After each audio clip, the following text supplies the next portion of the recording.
Espero que todos estejam bem. Gente, para quem está aqui pela primeira vez, eu sou a Cristiane Sena, do canal 50 Mais com Cris, esse canal aqui onde a gente troca as nossas experiências. Eu falo sobre minimalismo, falo sobre tudo aquilo que envolve a nossa vida e principalmente a partir dos 50 anos, que foi quando eu comecei a entender melhor as coisas da vida. Um pouquinho tarde, né? Mas é bem melhor tarde do que nunca, né? Então, vamos lá. Hoje eu quero falar sobre Epíteto, que é um dos filósofos da escola estoica de filosofia.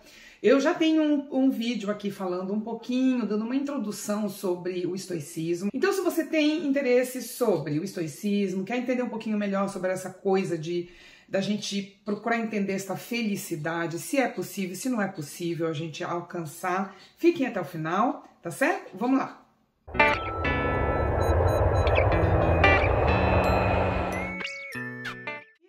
Eu vou até me corrigir um pouquinho, porque no primeiro vídeo eu falava Epicteto.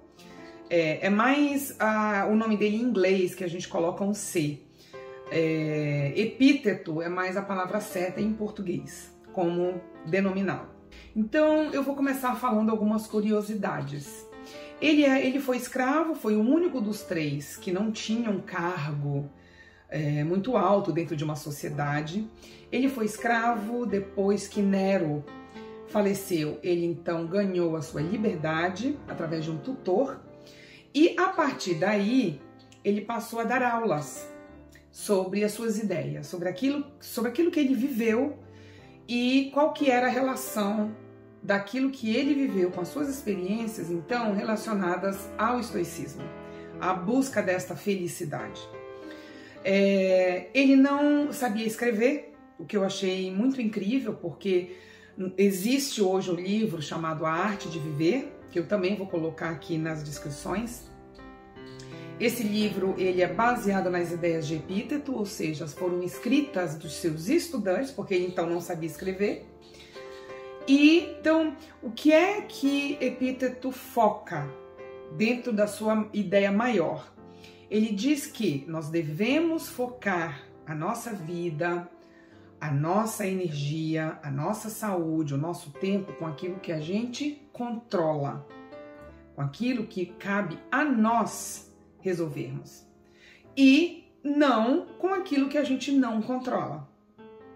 Epíteto diz ainda que a verdadeira felicidade reside no domínio total da nossa mente e na aceitação das circunstâncias externas. E aí, quando eu li isso, eu automaticamente conectei. Quem é que consegue falar ou saber, sentir mais sobre liberdade do que alguém que foi escravo? Eu acho que faz muito sentido tudo isso. O problema é realmente a gente aplicar, porque o difícil é a gente entender o que a gente controla verdadeiramente e o que nós não controlamos verdadeiramente, né?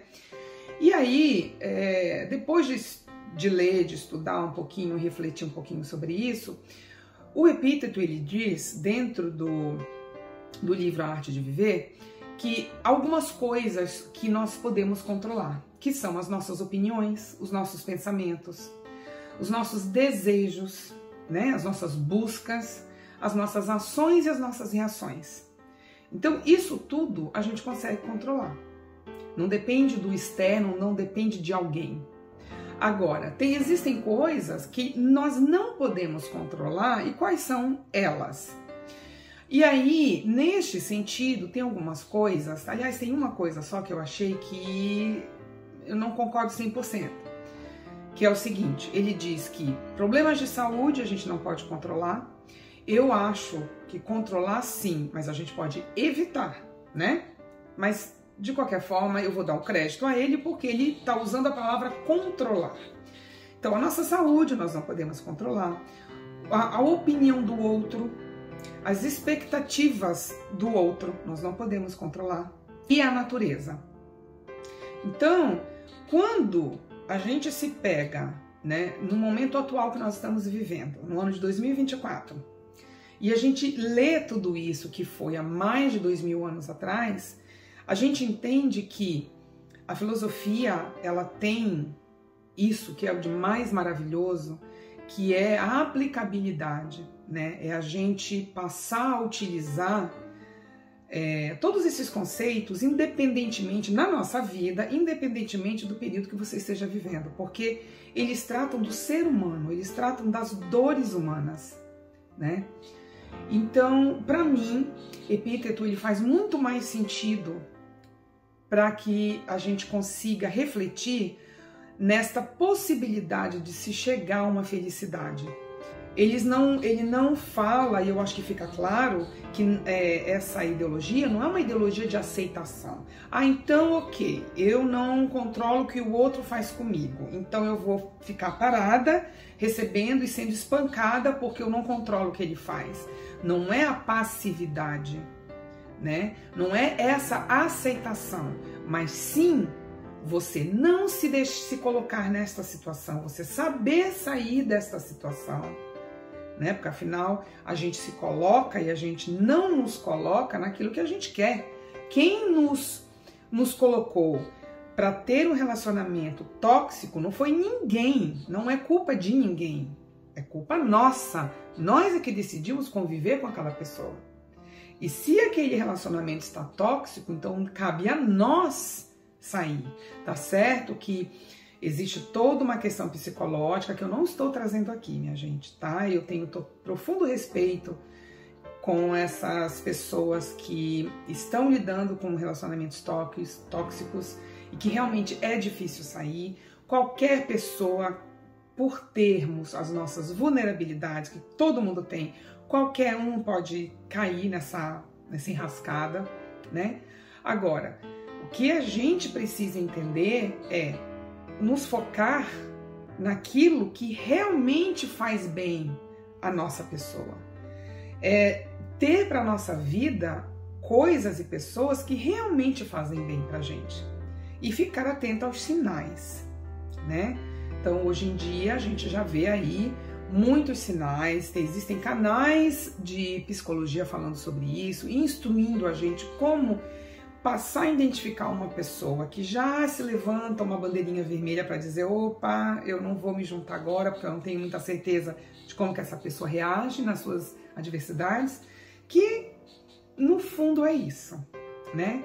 Agora, voltando aqui para a questão da felicidade, realmente, e principalmente quando ele fala de liberdade, que foi quando ele me ganhou, que eu hoje sou apaixonada por epíteto, minha gente. Eu nem conheço, nem sei como é que ele era fisicamente, mas só pelas ideias eu já estou encantada. Porque a gente tem muito essa mania de culpar o outro e o externo. Ah, eu tô assim por causa de desemprego. Ah, eu tô assim por causa de qualquer coisa. Ah, eu tô nervosa, não é porque eu quero, é porque eu tô passando por isso, por aquilo. Tem sempre uma desculpa do externo. E talvez seja essa realidade que nós temos que enxergar, que não é. Quando nós começamos a enxergar de que tudo que nós temos na nossa vida é resultado das nossas escolhas, aí a responsabilidade fica maior, aí a gente alerta, a gente acorda para a vida, né?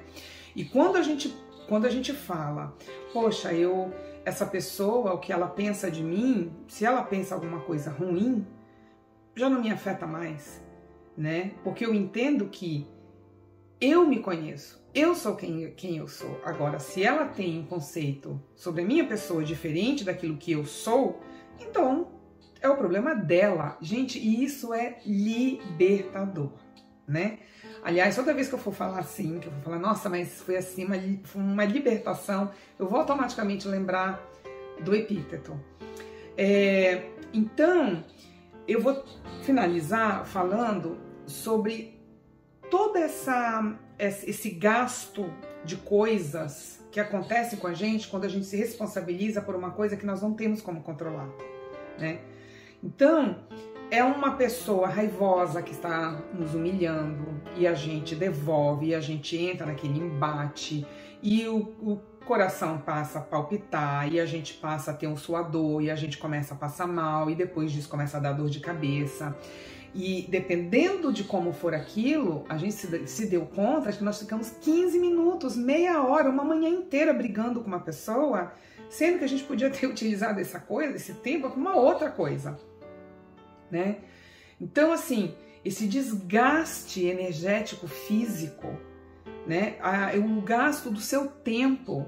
Então, sempre que a gente percebe que nós gastamos um tempo com algo que não era para ter feito, a gente entende então que aquilo não está no nosso controle.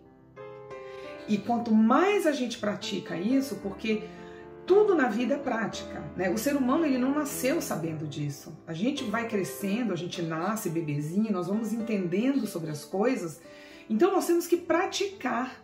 Agora, você não conhece um monte de pessoas na vida de vocês que são super calmas, que conseguem resolver as coisas de uma forma muito mais tranquila? Eu tenho na minha vida pelo menos 2 que eu gostaria de ser. Eu ainda luto muito, mas hoje eu já estou muito melhor do que eu era antes, com certeza. Tá certo?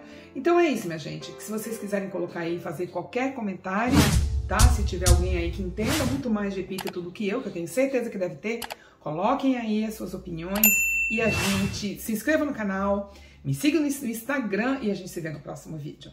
Tchau, pessoal!